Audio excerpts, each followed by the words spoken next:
আসলের বিরতির পর আমি ধারা কোপার রানা আবারও ধারাবন্ধনায় ফিরে আসলাম।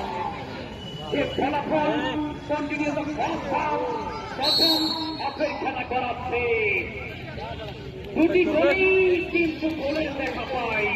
শুরুতেই গোল করে নেই নাজমুল একাডেমি এবং এরপরে কিছুক্ষণ আগে গোল করে নেয়। তার মানে হল ভাই ভিডিও চলতেছে কি শোন খেলার এই অবস্থায় ধারাভাষ্যের পরিবর্তন আসছেন বর্তমান মামা বিপুল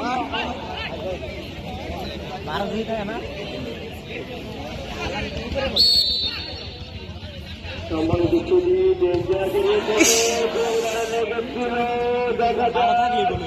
এখনো